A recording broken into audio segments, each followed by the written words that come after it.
The Met Office is warning commuters to take extra time on roads across the Forth Valley and beyond as gale force winds batter Scotland. The forecasters have issued a yellow weather warning as winds of up to 70 miles per hour batter the Central Belt towards Glasgow.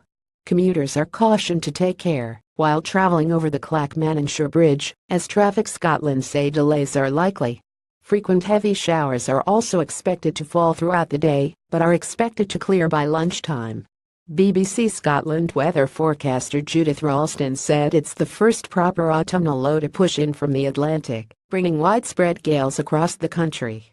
It's not unusual for this time of year, but it'll be a very windy 24 hours. Expect travel disruption during the rush hour, and there are likely to be restrictions on most of the bridges in the Central Belt.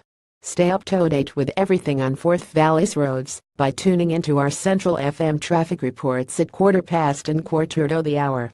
Subscribe to our VIP club and receive exclusive offers and news straight to your inbox.